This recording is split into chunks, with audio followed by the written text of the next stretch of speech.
Bienvenue à la table du Seigneur. Ouais! Donc, 1 Jean 5, verset 4. Il est dit, parce que tout ce qui est né de Dieu triomphe. Tout ce qui est né de Dieu triomphe. Vous entendez ça? Tout ce qui est né de Dieu triomphe. Vous entendez? Tout ce qui est né de Dieu. On dit tout. Vous comprenez? Tout. Tout ce qui est né de Dieu triomphe du monde. Oui. Tout ce qui est né de Dieu triomphe du monde.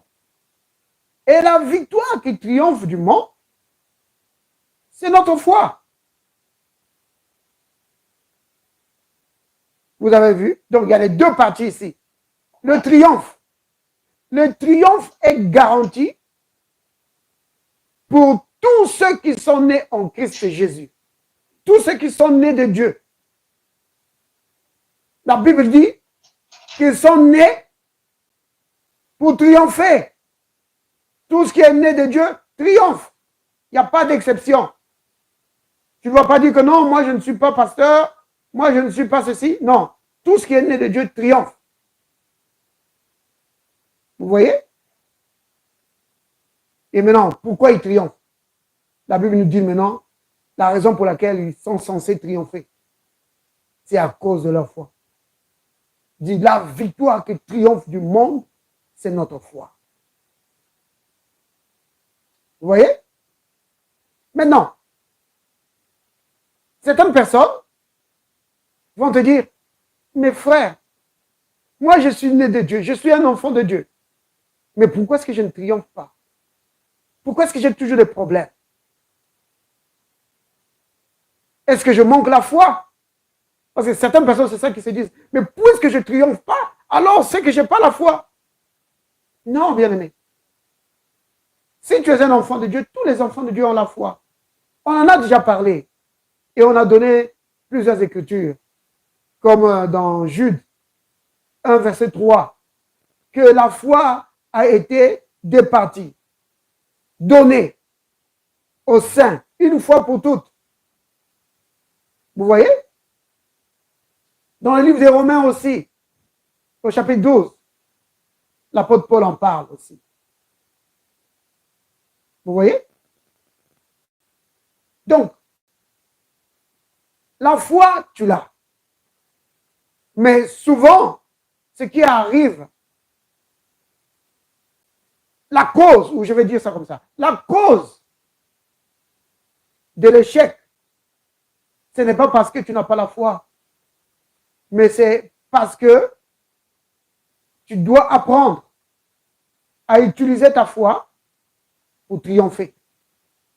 Tu dois apprendre à édifier ta foi dans la parole. Parce que, souvenez-vous, je l'ai déjà dit, que la foi, pour être robuste, pour être bâtie, tu dois prendre du temps dans la méditation de la parole. Oui. Et là, tu as besoin de l'aide du Saint-Esprit pour comprendre la parole que tu médites. Pour comprendre la parole, tu as besoin du Saint-Esprit. Le Saint-Esprit, c'est l'esprit de sagesse et de révélation qui va te donner la connaissance profonde de la parole. Le Saint-Esprit va te révéler la parole. Vous comprenez, bien-aimé? Alors, quand tu as une parole de Dieu, et quand tu as une connaissance profonde de la parole, quand tu comprends la parole, bien-aimé, je vais dire quelque chose ici de très important. Pourquoi j'insiste sur comprendre la parole, compréhension profonde de la parole? C'est parce que c'est le Christ lui-même qui le dit dans Matthieu 13. Le Christ dit ceci, que quand tu écoutes la parole, si tu ne la comprends pas, tu ne peux rien produire. Tu ne peux rien produire. Vous comprenez? C'est dans Matthieu chapitre 13 qu'il le dit, au verset 19. Ça, c'est dans la parabole du semeur. Il dit que quand un homme écoute la parole du royaume et ne la comprend pas, vous voyez, Donc, il y a cette possibilité-là d'écouter la parole ou de lire la parole et de ne pas comprendre. Il y a cette possibilité-là. Et si tu lis la parole de Dieu et que tu ne la comprends pas, tu ne comprends pas ce que ça implique, alors l'ennemi vient, il enlève tout ce que tu as entendu. Donc, c'est comme si tu n'as jamais entendu la parole. C'est pourquoi vous voyez certains chrétiens, ça fait des années qu'ils écoutent la parole, mais ils ne grandissent jamais. C'est à cause de ça. Parce qu'il écoute et il ne comprend pas. Et tu as besoin de l'aide du Saint-Esprit. Vous comprenez, bien aimé? Tu dois, comment dire, faire grandir. Tu dois progresser dans ta communion avec l'Esprit du Seigneur, le Saint-Esprit. Quand tu écoutes la parole du Saint-Esprit, toi qui es l'esprit de sagesse et de révélation, donne-moi la compréhension de la parole. Et même maintenant que nous sommes en train de partager la parole, maintenant que je partage la parole avec vous là, ma prière c'est cela, que l'Esprit du Seigneur donne à chacun de nous une compréhension profonde de la parole, pour que nous sachions comment mettre cette parole en pratique. Parce que si tu ne comprends pas la parole, tu ne sais pas la mettre en pratique. Vous comprenez? Ou alors tu vas mettre en pratique, mais d'une mauvaise façon. Donc le résultat sera le même, c'est l'échec. Donc c'est vraiment important, bien aimé. Comprendre la parole, bâtir ta foi. Et ça, c'est le premier point. Pour triompher, pour que ta foi soit vraiment dans les conditions de triompher. Autre chose, ça c'est le deuxième point. Tu dois savoir faire la différence entre la foi et l'espérance. Vous voyez?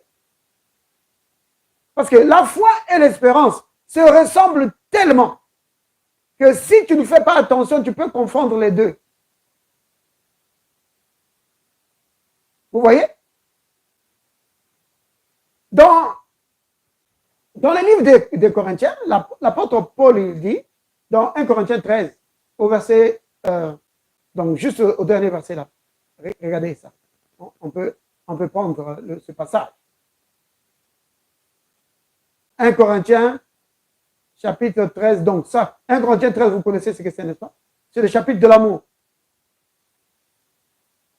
Alors il dit, 1 Corinthiens 13, verset 13, il dit, maintenant donc,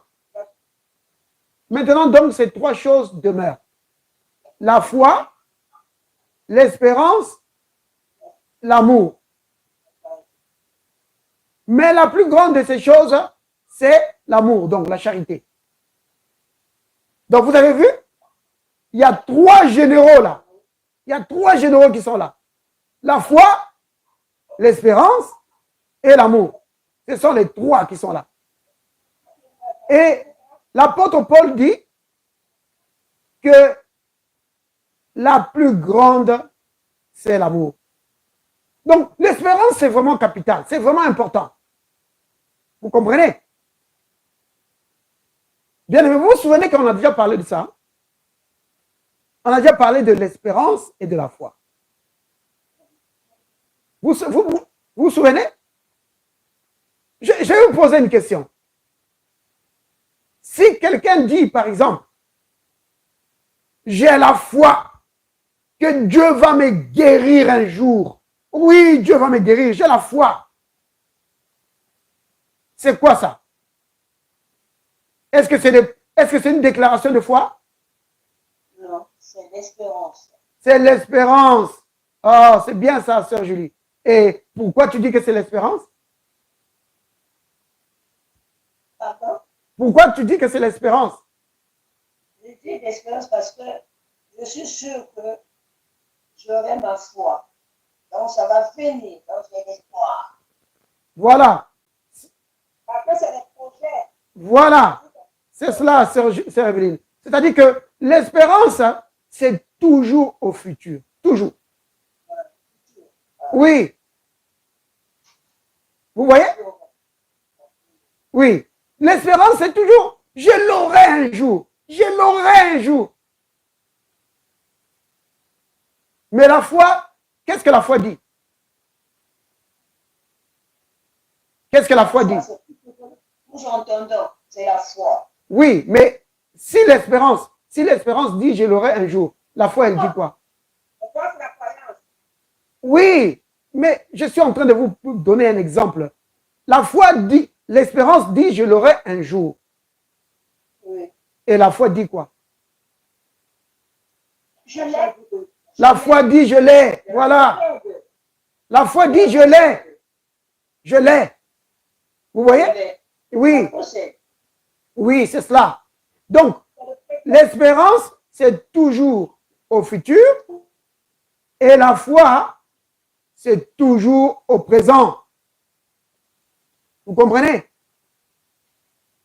La foi dit je l'ai. Et l'espérance dit je l'aurai. Oh, je l'aurai un jour. Dieu va me le donner. Vous voyez?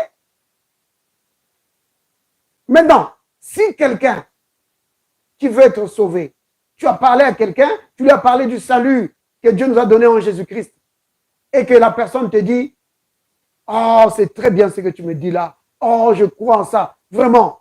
Ah, Dieu va me sauver un jour. Oh oui, Dieu va me sauver. Moi, je crois ça, que Dieu me sauvera un jour. Est-ce que cette personne sera sauvée?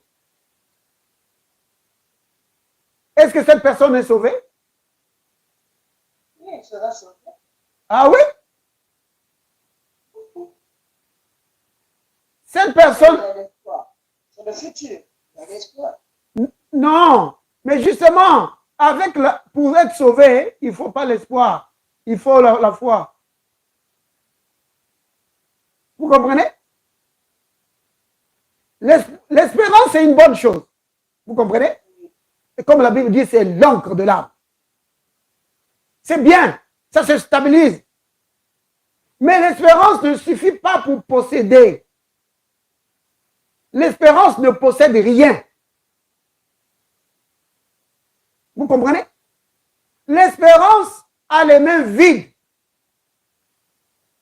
L'espérance vit toujours dans le futur, que un jour je vais la voir. Oh oui, un jour je vais être riche. Oh oui, un jour oh, j'aurai ma maison. Un jour j'aurai ma voiture. Un jour je serai guéri. Toujours comme ça dans le futur.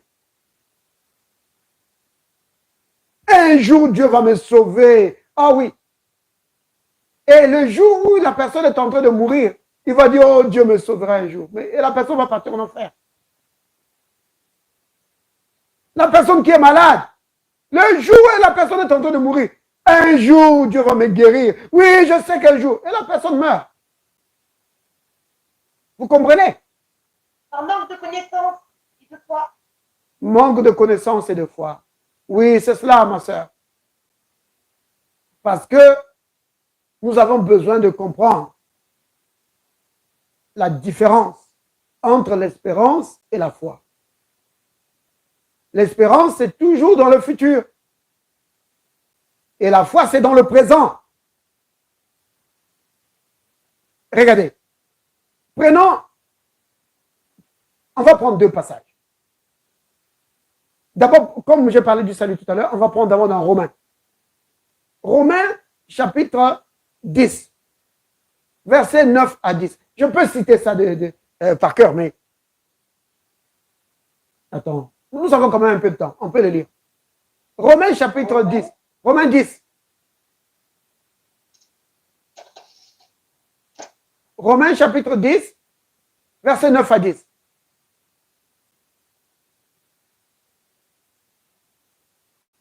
Donc, là, on parle du salut. Alors, la Bible dit ceci.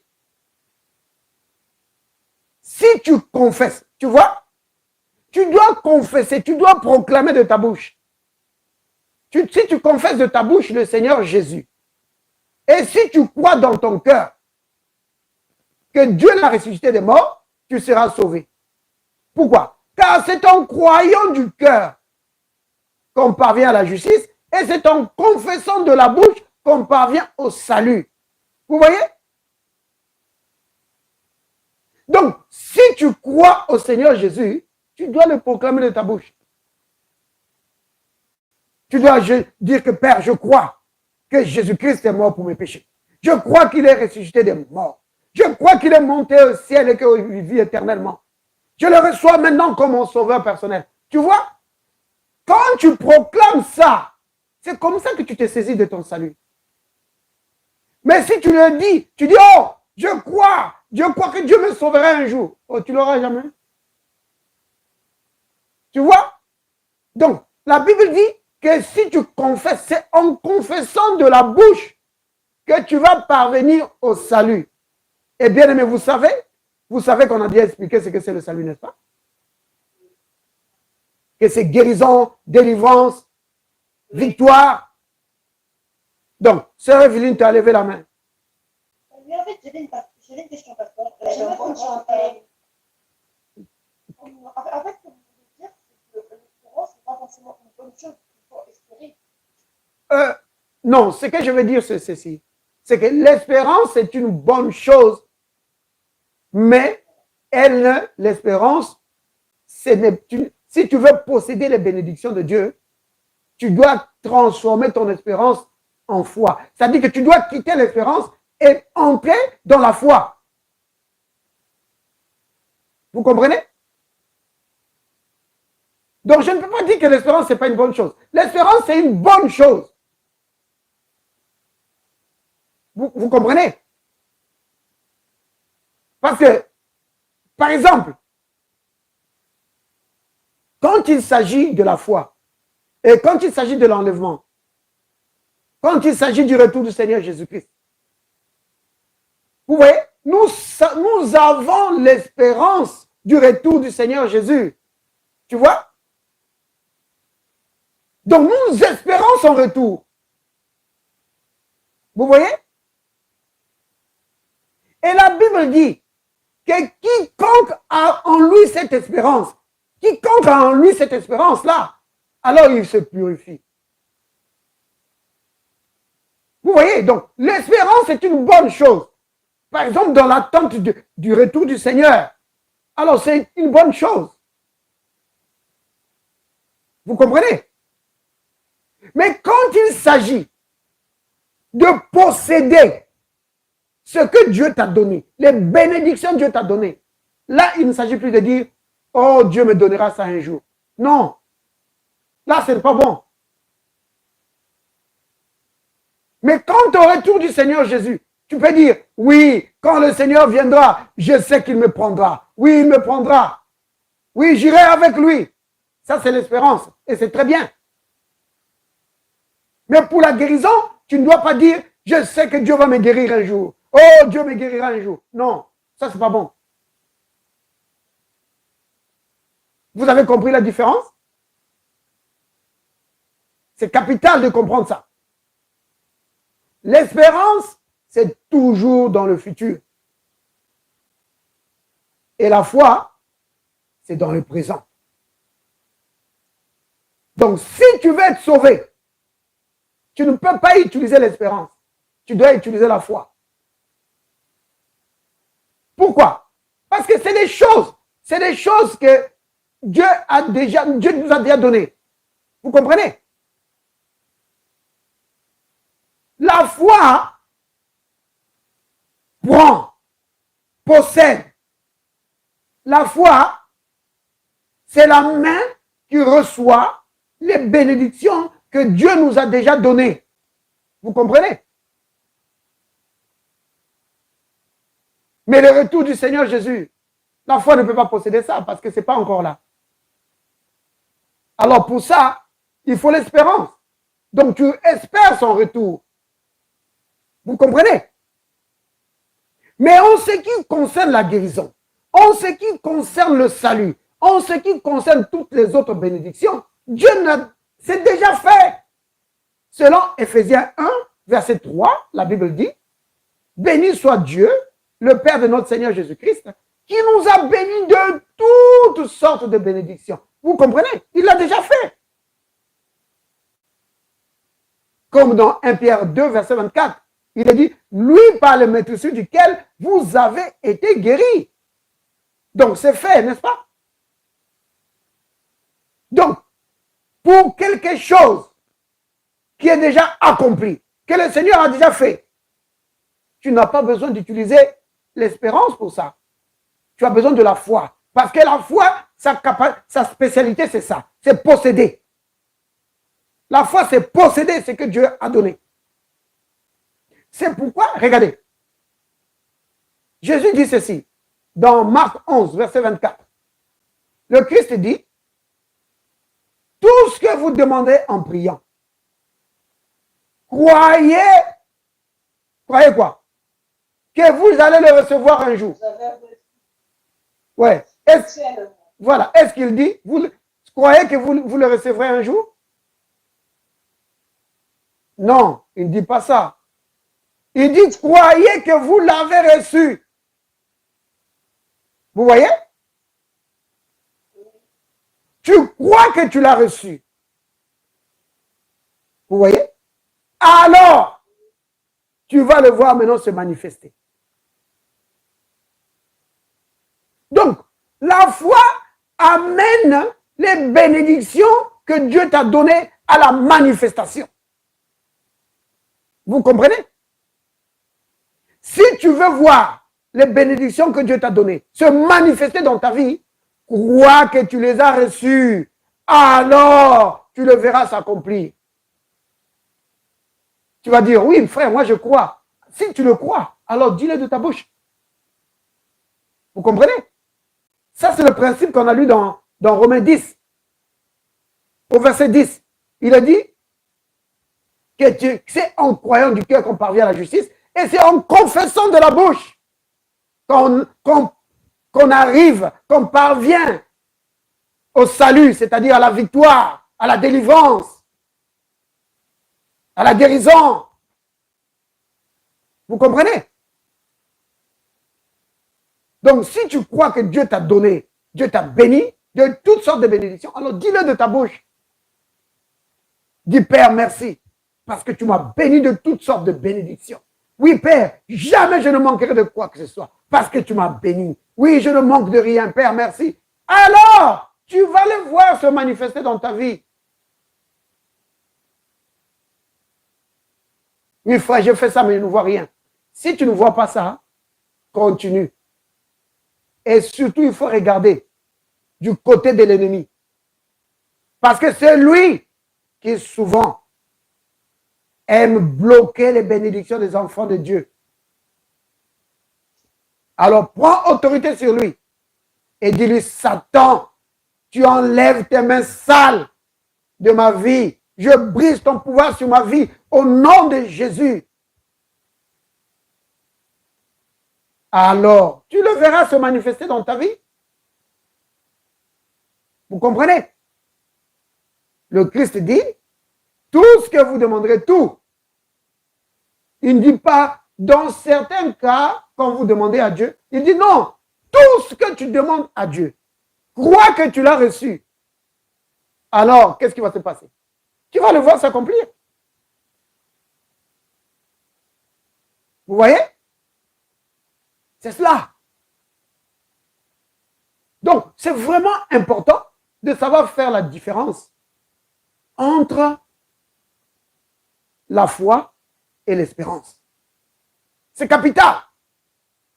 Donc, souvent, la foi ou je vais plutôt dire ceci, que souvent, les enfants de Dieu sont dans la défaite. Ce n'est pas parce qu'ils manquent de la foi, c'est parce qu'ils pensent utiliser la foi alors qu'il est en train d'utiliser l'espérance. Moi, je me souviens d'une sœur, c'était à l'époque en Belgique. Cette sœur était malade. Elle avait le cancer du sein. Oh, cette sœur. Et nous, à l'époque, je me souviens, moi aussi, je disais, oh, la sœur a la foi. Et elle disait, Dieu va me guérir. Dieu va me guérir. Le Seigneur va me guérir. Le Seigneur va me... Même chez les médecins, elle déclarait que le Seigneur va la guérir. Le Seigneur va la guérir. Vous voyez? Le Seigneur va me guérir. Le Seigneur va me guérir. Et malheureusement, ça nous a fait mal, mais malheureusement, la sœur est décédée. Et là on était troublés. On dit, ah, qu'est-ce qui s'est passé? Mais c'est seulement maintenant que je commence à comprendre que ce n'était pas la foi, c'était l'espérance. Il fallait juste qu'elle change. Vous voyez, c'est comme Puis-Louise a dit, que, bon, c'est la Bible qui le dit. Ce qui tue les enfants de Dieu, c'est souvent l'ignorance. Vous voyez? Donc, on est convaincu que c'est la foi, que je suis en train d'utiliser la foi. Mais non! La bien-aimée était en train d'utiliser l'espérance. Or, l'espérance ne possède pas. L'espérance est incapable de posséder. Vous voyez? C'est la foi qui possède. L'espérance ne possède pas. L'espérance, c'est comme quelqu'un qui vend devant le magasin, il voit de bonnes choses. Il voit de bonnes choses. Il dit, oh, c'est beau. Oh, il voit de belles chaussures. Il dit, oh, ces chaussures, c'est de belles chaussures. Oh, ça, c'est de beaux habits. Oh, si je pouvais les porter. Ah, un jour, je vais acheter ça. Un jour, je vais acheter ces chaussures. Un jour, je vais acheter. Ou c'est une machine à laver, ou n'importe quoi. Ah, un jour, je vais acheter ça. Tu vois une belle voiture. Un jour. Vous voyez? Mais la foi ne se contente pas de regarder et de dire un jour, je l'aurai. La foi dit, je l'ai. C'est à moi. Vous voyez? La foi entre dans le magasin et prend la chose et va avec. Mais l'espérance reste devant la vitrine, en train de regarder. Et elle s'en va. Un jour, je l'aurai. Un jour. La foi ne fait pas ça. La foi, parce que la Bible dit que la foi, c'est plus que l'or. Donc, c'est plus que ton argent là. La foi, c'est plus. Donc, la foi n'est pas fauchée. Non. L'espérance est fauchée. La foi n'est pas fauchée. La foi, elle rentre dans le magasin et prend la chose et part avec. Mais l'espérance regarde et dit, ah, je l'aurai. Mais maintenant, là, je suis fauché. Ah, je l'aurai. Non, la foi n'est pas chauve. La foi n'est pas fauchée. C'est plus que l'or. La foi entre dans le magasin, prend la chose et part avec. Vous voyez la différence entre quelqu'un qui est fauché et celui qui n'est pas fauché? Celui qui est fauché, il voit. Il dit, ah, c'est bien si on pouvait avoir ça. Mais ah, il n'y a pas les moyens. Mais celui qui a l'argent, il commence, il dit, ah, ça c'est bien ça. Allez, il rentre dans le magasin, il prend, et il part. C'est ça la foi.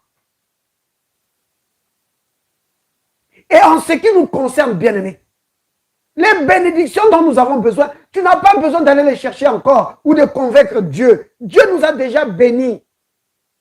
Tu prends seulement, tu dis, merci Père, parce que tu m'as béni de toutes sortes de bénédictions. La guérison est à moi. Alléluia. Oui.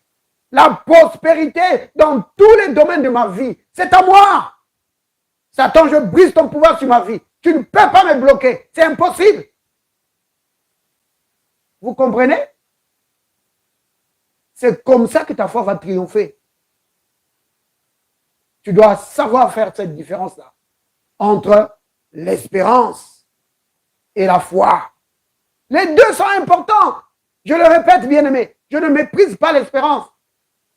Mais l'espérance a sa place. Mais pas pour posséder. L'espérance ne possède pas. L'espérance, il te fait vivre dans l'attente de cet événement qui va venir. C'est ça l'espérance. Donc pendant que tu vis dans l'attente, quand tu as une espérance vivante, cette espérance-là va te mettre dans de bonnes conditions. C'est-à-dire que tu ne vas pas entrer dans des choses de péché, dans des choses du monde qui vont te bloquer. Non. quand tu as une bonne espérance,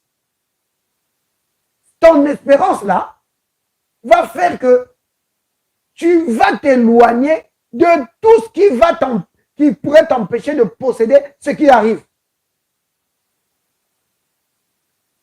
Et tout ce que nous attendons en tant qu'enfants de Dieu, ce que nous attendons, c'est le retour du Seigneur Jésus. Alors, si tu as une espérance vivante, tu vas t'éloigner du péché, de la mondanité, de toutes ces choses-là qui pourraient t'empêcher de rater le retour du Seigneur. Vous voyez? Donc, c'est en cela que l'espérance est une bonne chose. Oui. Et l'apôtre Paul dit, par exemple, alors qu'il écrivait aux Thessaloniciens, il leur dit de ne pas s'affliger. C'est-à-dire que quand il s'agit des gens qui sont morts au milieu de vous, il dit ne vous affligez pas comme ceux qui n'ont point d'espérance. Vous voyez? Donc, quand des problèmes, par exemple, de deuil arrivent, celui qui a une espérance vivante est triste et il pleure. Mais il ne pleure pas comme les gens qui n'ont pas d'espérance. Parce que son espérance en lui, il sait que la destination de l'enfant de Dieu, ce n'est pas la tombe, c'est le ciel. Vous voyez? C'est en cela que l'espérance est quelque chose de très important. Mais quand il s'agit de posséder les bénédictions de Dieu et de vivre dans la bénédiction des choses que Dieu t'a données, de vivre avec ici sur la terre, tu dois utiliser la foi.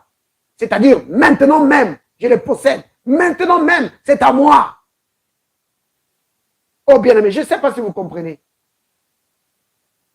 Est-ce que vous comprenez, bien-aimé? C'est vraiment important. Donc, je vais m'arrêter là. Et nous allons tous remercier le Seigneur pour la foi qu'il nous a donnée. La foi, tu n'as pas besoin de te débattre pour ça, pour l'avoir. Dieu nous l'a donné. Tout ce que tu dois faire, c'est entretenir ta foi et exercer ta foi. Oui, tu dois fortifier ta foi dans la méditation de la parole. Oui. Alors, bien-aimés, disons tous ensemble. Si vous pouvez ouvrir vos micros, ça sera mieux. Disons tous ensemble, Père, merci. Merci. De m'avoir appelé à une vie de victoire. Merci pour la foi que tu m'as donnée. Merci pour la foi que tu m'as donnée. Ma foi triomphe. Ma foi triomphe devant les circonstances de la vie.